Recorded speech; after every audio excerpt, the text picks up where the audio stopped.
sides. You could put a Vickers machine gun on a sidecar, put it with a motorcycle, and you've actually got mobile firepower.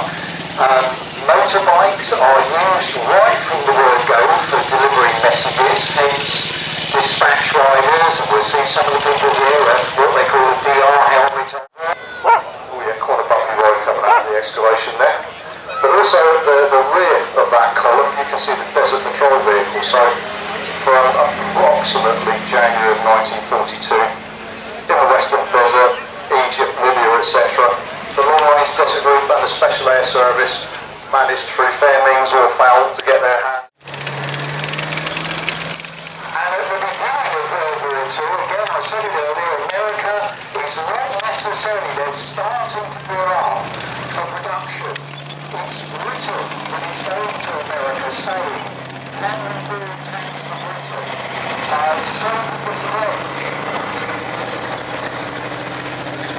And they were even asking, the French asked Americans, can you build a Charbon tank? Britain says to America, can you build Matilda tanks? And Valentine tanks in America, America's quite like to get down to right on buying into our tank building program. Like the first tanks now at the front of that queue going around, they're not used by Americans, they're used by British forces at the Battle of El Alamein in October of 1942. So we're looking there at a tank that if you watch on your YouTube videos, either people say it was rubbish or it was brilliant. I'm of the opinion it was brilliant. They make it 30 tons because they've got to ship it across the Atlantic. There's no war going on in America. These are tanks that have to be taken all around the world. Most ports have derricks or cranes that can lift to 30 tons. It's a very simple design because you've got a conscript army that won't have much training time, so they need to be able to operate this vehicle very quickly and efficiently.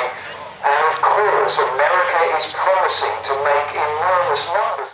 M4A1 with cast hulls, M4A2 with twin diesel engines, M4A3 with a Ford engine, M4A4 has the Chrysler motorbank engine, lots of car engines bolted together. And with the M4A2 it has diesel, so they have different fuel types.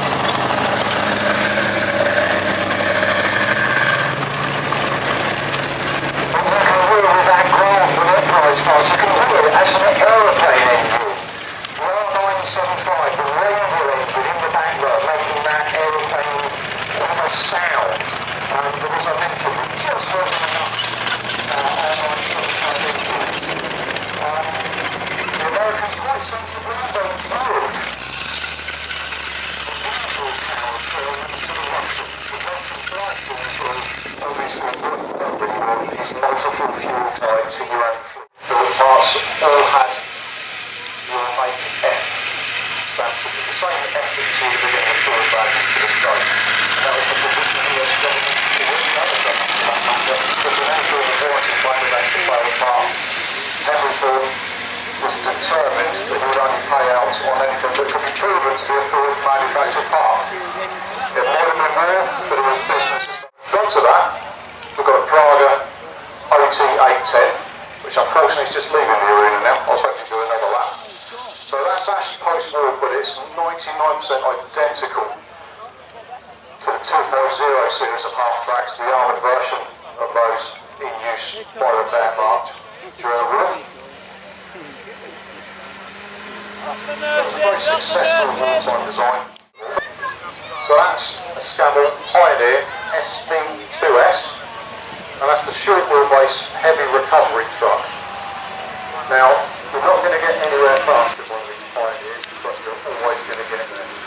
These saw extensive service throughout the Western Desert, 1941 through the early 1943, Italy, up through that push there, and then D-Day onwards, and then continued in British Army service. And I think that, believe it or not, the guy called Manstein, who again becomes a famous general, says, no, give some armour support to the infantry, self-propelled gun, 7.5 howitzer. in the front there, a short stubby gun at the beginning, and that's developed through the war. Bargains. So if you cast your mind back to the very beginning of this this run round, we had 1.3 enactment group. They had BMW and all that. Much more heavy combination.